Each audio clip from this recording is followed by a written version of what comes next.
যদি টাকা দেবে না অন্নপূর্ণা ভান্ডারের, তাহলে সবারই স্টপ রাখুক, আগে সবার ইনকোয়ারি হোক, 5-6 মাস পর আবার শুরু করুক পোর্টালটা, আমরা রাজি আছি। কিন্তু আমাদের বাড়ির সামনে মেয়েরা পাবে, কেউ পাবে না, ওইটা মানবো না। বিজেপি সরকার, এই সরকারের বিরুদ্ধে আমাদের কোনো অভিযোগ নেই।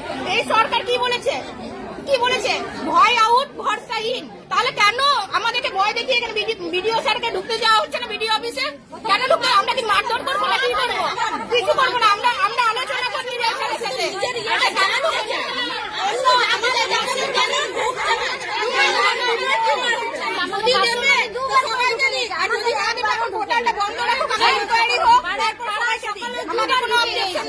আমাদের একবারও ঢুকেনি। এমন অনেক কিছু আছে। আমার জাম গ্রামের গোবিন্দরা, আমরা কেন পাবো না? গরিব মানুষ কেন পাবো না টাকা?